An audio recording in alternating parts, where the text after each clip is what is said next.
Prologues. Hymn from a Village. But if it wasn't for the snow, how could we believe in the immortality of the soul? What an interesting question, Mr. Wilde. But tell me exactly what you mean. I haven't the slightest idea. Oscar Wilde, escorting an over-earnest lady into dinner. They say that no two snowflakes are the same, but nobody ever stops to check. Above the academy blew great billows of them, whipping around the corners of the dark building as if to emphasise the structure's harsh lines. Mount Caddon, Gallifrey's highest peak, extended to the fringes of the planet's atmosphere, and the Prydonian Academy stood far up its slopes. From within the fortress, chanting could be heard as young Time Lords were instructed in the rigours to which biology had made them heir. Trains of scarlet-robed acolytes made their way about the towers in endless recollection of protocols and procedures. From the courtyard came the sounds of mathematical drill, as instructors demanded instant answers to complex temporal induction problems. In high towers, certain special pupils were being taught darker things. But behind the academy, somebody was tending a flower. The bloom was a tiny yellow blossom, sheltering in a crack in the grey-green mountainside.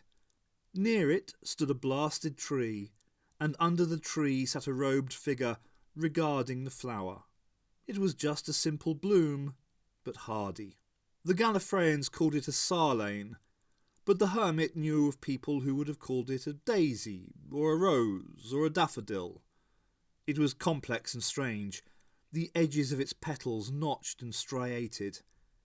It was very beautiful, but to understand it they would have to label it as something the hermit knew. This, to him, was the most urgent issue in the universe. The acolyte dashed up the hill, panting, his breath boiling away in the cold. Tears were freezing on his cheeks. He approached the hooded man almost angrily, as if to demand something of him. "They're fools, blind, uncaring fools. They can't see the way it's going. They won't—" "Sit down." Calming himself and wiping his face on the cuff of his robe, the acolyte sat and bowed to the dark figure. "I am pleased that you wish to continue your other studies. Have you prepared the verse?" The voice from beneath the cowl was a whisper. I have fasted for 3 days and 3 nights. I have made supplication to the powers you named. I was discovered. They will not punish you. I don't understand much of what I've written." "Of course," the old man laughed. "That's the point. Much of it you are too young to remember. Read." So, shivering in the breeze and the billow of time, the acolyte began to do so. The head beneath the hood nodded, one eye glinting from the darkness. It would be several centuries before the acolyte grasped the meaning of his work, and as for understanding it, perhaps he never would. It was the Sunday before Christmas, 1992, and the churchgoers of Cheldon Boniface were wrapping up, shutting the doors of their houses and stepping out this fine Norfolk morning. Distant bells were ringing. Those who lived in the more distant cottages near the marshland had bicycled or driven in, and were buying Sunday papers from the little shop on the village green. The chill in the air was pleasant to the old folk, who remembered their youth, before there was any television, when they'd build snowmen and run through the forest, following each other's tracks. It certainly smelt like snow was on its way. And with the snow, something else. It was muttered in many versions along the road that led to the small hill where St. Christopher's stood. Old men wondered if they would see another Christmas. Wives said that this was unusual weather for the time of year, and blamed it on that ozone, and little boys wondered if they were growing up because somehow things were different. Inside the little church itself, the same conclusion had been reached.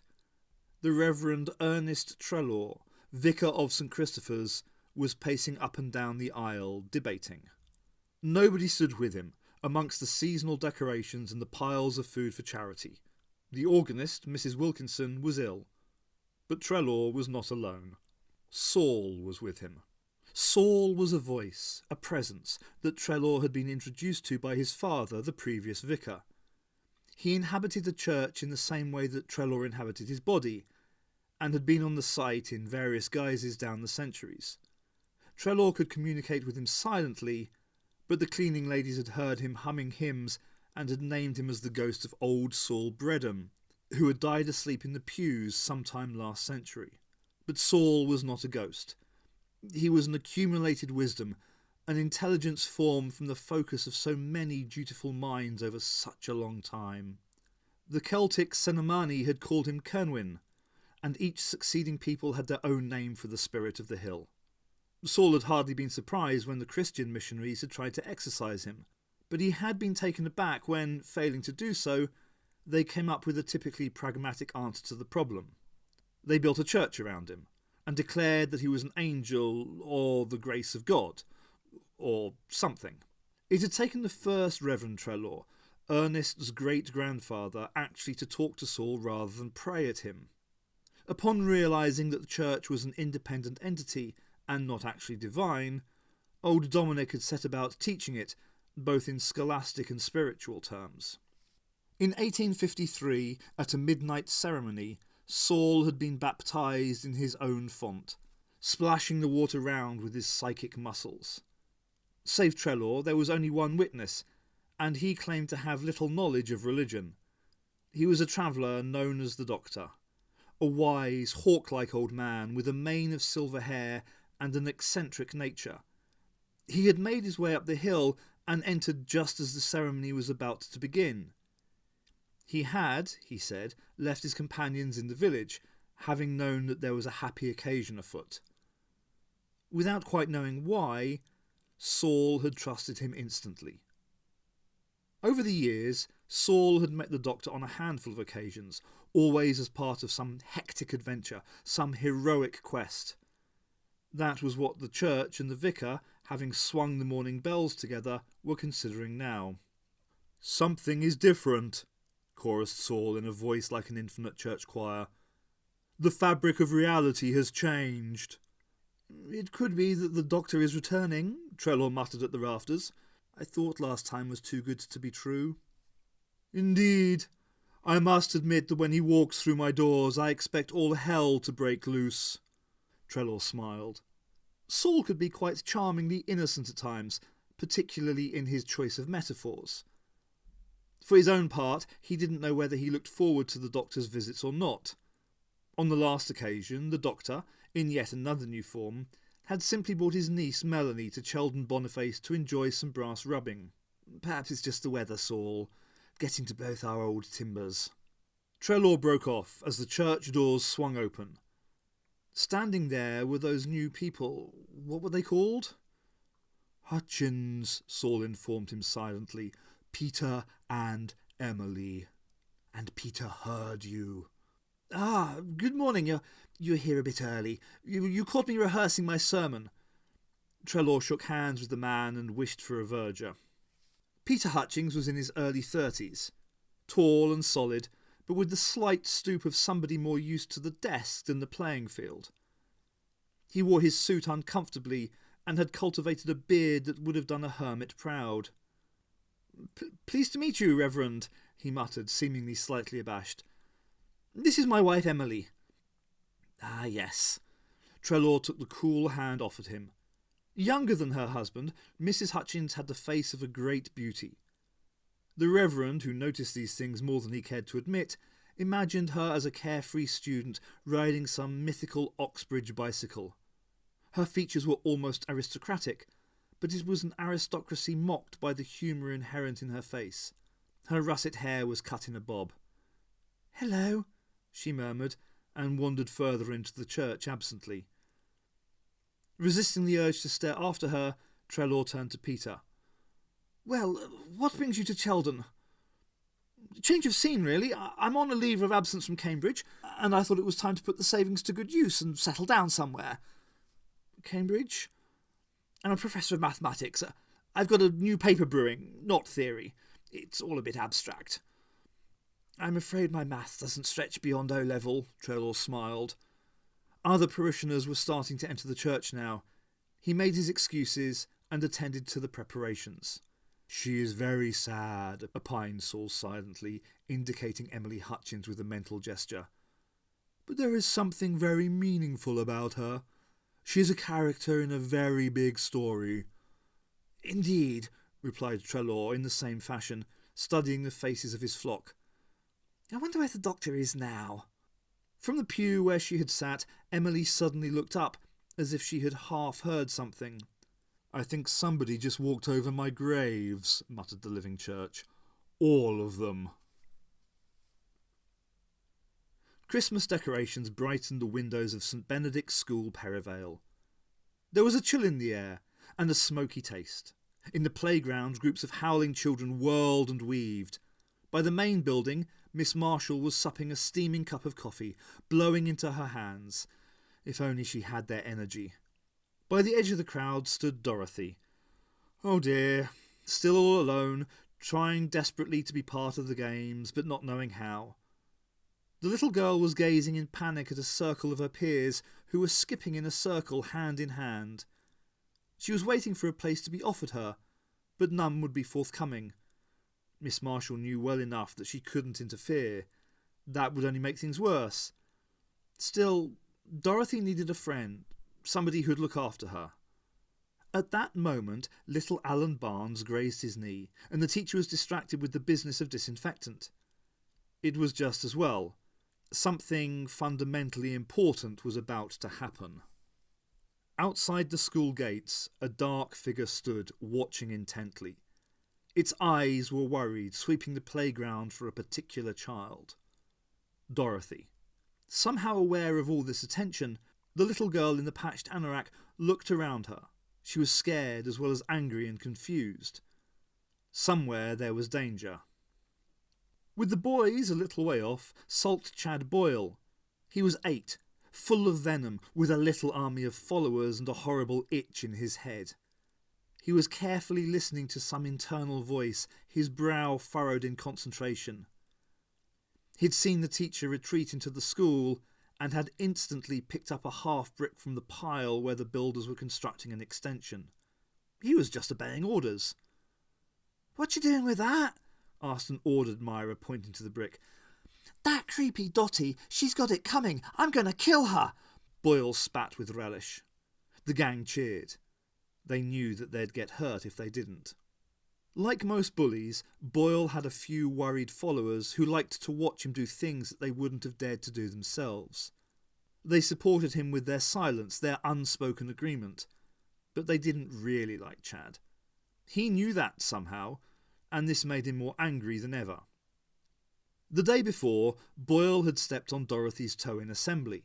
Quite offhandedly, Dorothy had pushed her elbow into his stomach and sent him flying with a trip.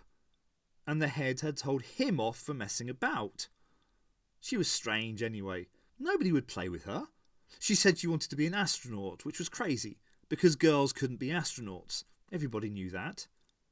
He skipped over to the staring girl, and while her back was turned, raised his hand.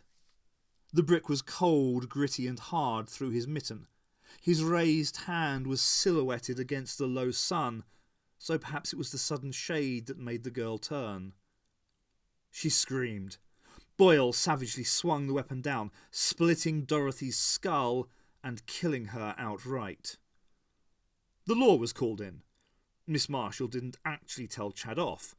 She didn't know where to begin. The whole concept of scolding a child for murder seemed somehow farcical. The boy's peers, his gang, withdrew from him with a kind of superstitious awe.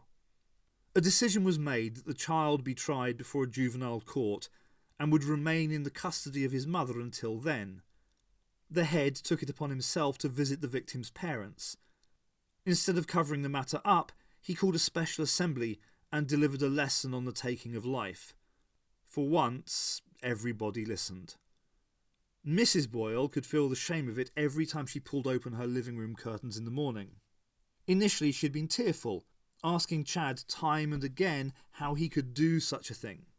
She'd beaten him with her old slipper, the one that her husband used to use, but Chad just accepted the pain silently, as though it were a minor inconvenience. All the time he had looked at her with a kind of puzzlement, as if the answer to her demands was obvious. Finally, on being shaken, he said, "The angel told me to do it." This did nothing to improve Mrs. Boyle's state of mind. She convinced herself that her son was insane, that from now on it would be a matter for psychiatrists. She had spent some time in their hands herself and knew that the neighbours knew it. Inherited, they would say, the sins of the fathers. She was unable to sleep. She wished Eric was still here. Perhaps he could have been a better influence on the child, a stronger hand. Through the bedroom wall, on occasion, she heard Chad talking to himself, laughing and mumbling. One night, Mrs. Boyle heard something stranger still. It was 3 a.m. by the clock radio, and she was huddled up into her pillow, worrying. Next door, Chad was mumbling away, increasingly excited. The noise started softly, then rose to a crescendo. A galvanised suck, like something organic being ripped apart by machinery. It rang out through the wall, vibrating the wooden cross that hung above Mrs. Boyle's cold bed. Then, with a thump, the sound died. Mrs. Boyle jumped up, stifling a cry. Shaking with fear of the unknown, but brave with concern for her son, she padded to the door of her room and looked out into the darkened hallway. A blue light was flashing under Chad's door, and she could hear the sound of boys chuckling. "Chad," she called, her voice pitched high with fear. "What are you doing?" Sobbing, she made herself walk to the door and push it open. What she saw convinced her of her own madness. Hand in hand with a strange little man, Chad was stepping into an old-fashioned police box. The man's eyes were closed, and his head was tilted to one side, locked at an odd angle, but he was leading Chad away. The little boy turned back and smiled at his mother. "It'll be all right, Mum. The angel sent him to get me. We're going to kill Dotty again." They stepped into the box, and it faded away with the same hellish roar. Mrs. Boyle collapsed to the floor, screaming.